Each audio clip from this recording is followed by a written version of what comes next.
나를 조종하는 숨겨진 손, 나르시시스트의 심리, 기술 혹시 누군가에게 조종당하는 꼭두각시가 된 것 같은 기분을 느껴보신 적 있습니까?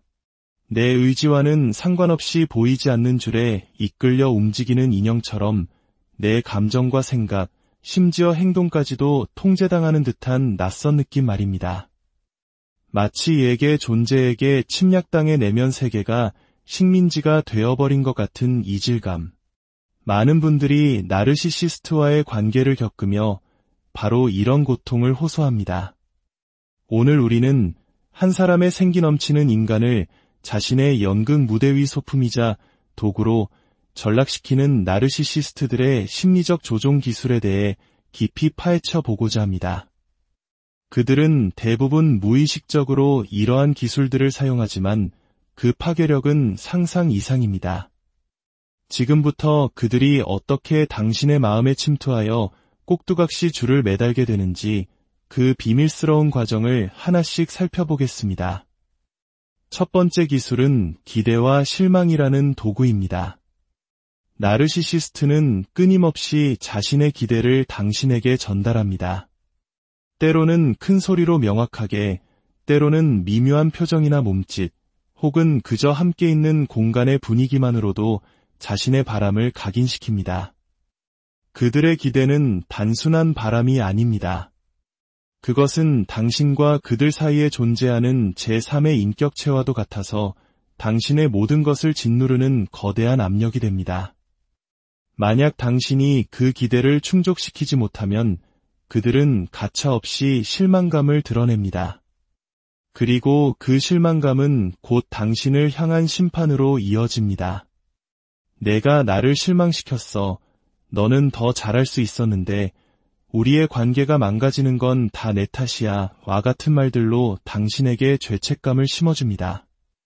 이처럼 기대와 실망이라는 두 개의 칼날은 당신의 감정을 조절하고 행동을 바꾸도록 만드는 가장 기본적인 통제 장치가 됩니다. 두 번째는 사랑이라는 가면을 이용한 기술입니다. 우리 사회에서 사랑, 감사, 존중, 칭찬은 사람을 움직이는 가장 강력하고 긍정적인 동기부여가 됩니다. 누군가에게 사랑과 인정을 받으면 우리는 기꺼이 그를 위해 행동하고 더 나은 사람이 되려 노력합니다. 이것이 건강한 관계의 모습이죠. 하지만 나르시시스트는 진정한 사랑이나 존중을 경험할 능력이 없습니다. 그들은 자신의 기여는 과대평가하고 당신의 노력은 과소평가하며 내심 당신을 자신보다 열등한 존재로 여기기 때문입니다. 그럼에도 불구하고 그들은 누구보다 사랑과 존중을 완벽하게 연기해낼 수 있습니다. 이들의 사랑 연기는 너무나 설득력이 강해서 당신은 그것을 진짜라고 착각하게 됩니다. 이것이 바로 러브바밍 단계입니다. 당신은 그들이 만들어낸 가짜 사랑에 취해 평소라면 절대 하지 않았을 선택이나 결정을 내리게 됩니다. 그들의 달콤한 말과 행동은 사실 당신을 조종하기 위한 가장 정교한 미끼인 셈입니다. 세 번째 기술은 당신을 어린아이로 만드는 것, 즉 유아퇴행입니다. 나르시시스트는 당신의 자율성을 빼앗고 친구나 가족, 사회적 지지망으로부터 당신을 교묘하게 고립시킵니다. 경제적, 정신적으로 독립할 수 있는 기반을 서서히 무너뜨리며 당신을 아무것도 스스로 할 수 없는 무력한 어린아이로 만들어버립니다. 그렇게 당신이 아이가 되면 그들은 자연스럽게 부모의 역할을 차지합니다. 그리고 아이가 부모에게 절대적으로 의존하고 복종하듯 당신 또한 그들의 권위에 무의식적으로 순응하게 됩니다. 부모와 같은 그들이 나를 버릴지도 모른다는 극심한 유기 불안에 시달리게 되며 그들을 기쁘게 하고 그들의 필요를 채워주기 위해 필사적으로 자신을 희생하고 노예가 되기를 자처합니다. 흥미로운 점은 그들 자신도 아이처럼 행동하며 당신의 모성애나 부성애를 자극한다는 것입니다. 즉, 그들은 관계 속에서 당신과 자신 모두를 어린 시절의 역할극으로 퇴행시킵니다. 이로 인해 당신은 현실 판단 능력을 상실하고 오직 나르시시스트라는 창을 통해서만 세상을 보고 평가하게 됩니다. 이것이 극단으로 치달으면 일부 국가에서는 범죄로 규정하는 강압적 통제 상태에 이르게 됩니다.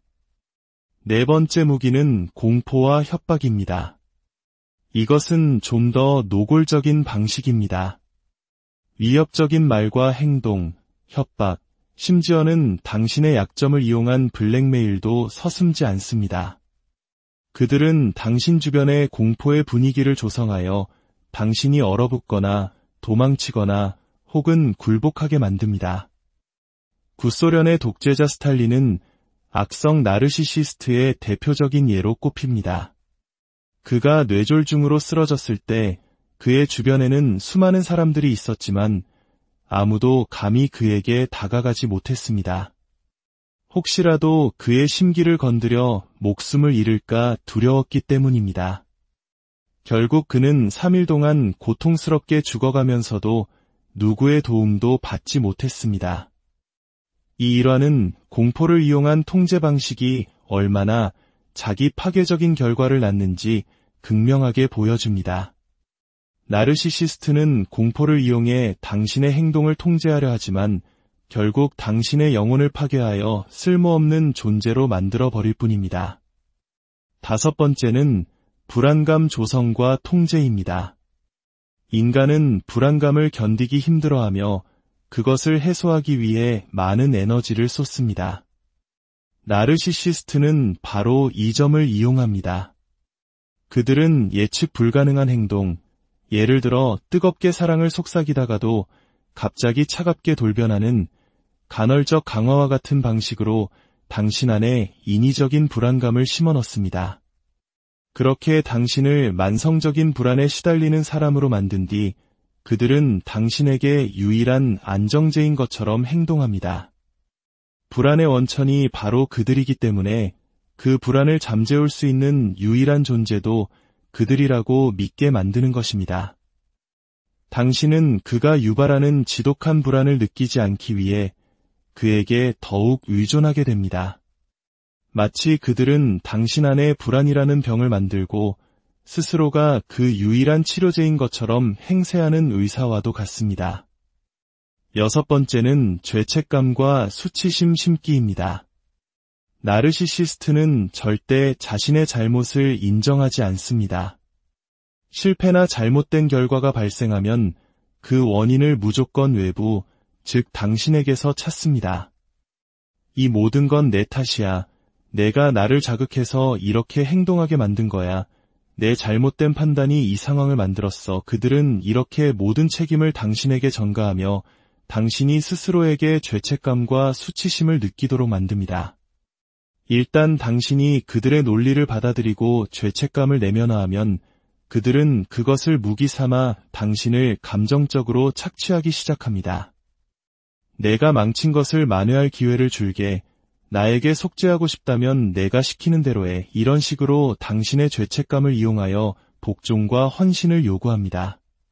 그들은 세상을 선과 악으로 나누는 거대한 도덕극의 주인공이 되어 자신은 선, 당신은 악의 역할을 부여합니다. 그리고 이 구원 없는 연극에서 벗어나는 유일한 길은 그에게 복종하고 항복하는 것뿐이라고 속삭입니다.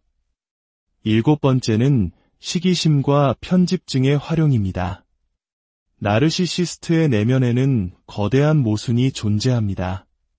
겉으로는 완벽하고 전능한 신처럼 행동하지만 무의식 깊은 곳에는 스스로가 무가치하고 사랑받을 자격이 없다는 열등감이 자리 잡고 있습니다. 이 거대한 격차는 주변 사람들을 향한 맹렬한 시기심을 낳습니다. 그리고 그들은 자신이 남을 시기하는 것처럼 남들도 자신을 시기하고 해치려 한다는 편집증적 사고에 빠집니다. 저들이 나를 끌어내리려 한다. 내 성공을 방해하고 있다는 망상에 사로잡히는 것이죠. 이 시기심과 편집증은 당신을 통제하는 강력한 동기가 됩니다. 그들은 당신을 깎아내리고 평가절하함으로써 자신의 우월함을 증명하려 합니다. 이를 위해 그들은 투사적 동일시라는 교묘한 심리 기술을 사용합니다. 이것은 당신이 스스로를 파괴하고 경멸할 만한 행동을 하도록 은밀하게 유도하는 것입니다. 예를 들어 당신이 감정적으로 폭발하도록 계속 자극한 뒤 당신이 화를 내면 거봐, 넌 원래 그렇게 감정 조절도 못하는 미성숙한 인간이야 라고 비난하는 식입니다.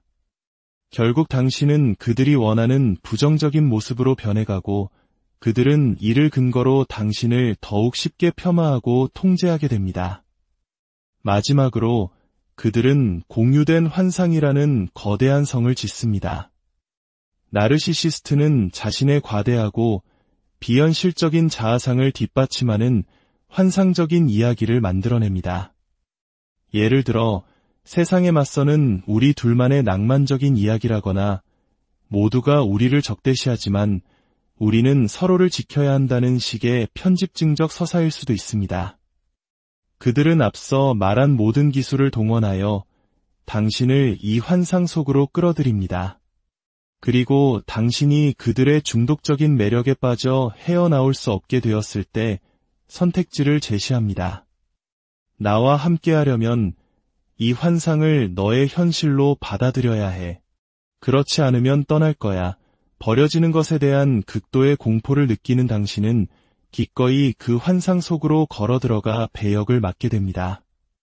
그들이 짜놓은 각본대로 생각하고 느끼고 행동하는 로봇이 되는 것입니다.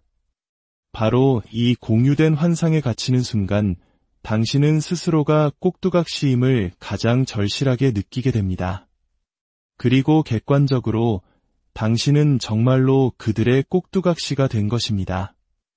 이 모든 기술들을 이해하는 것은 고통스러운 과정일 수 있습니다.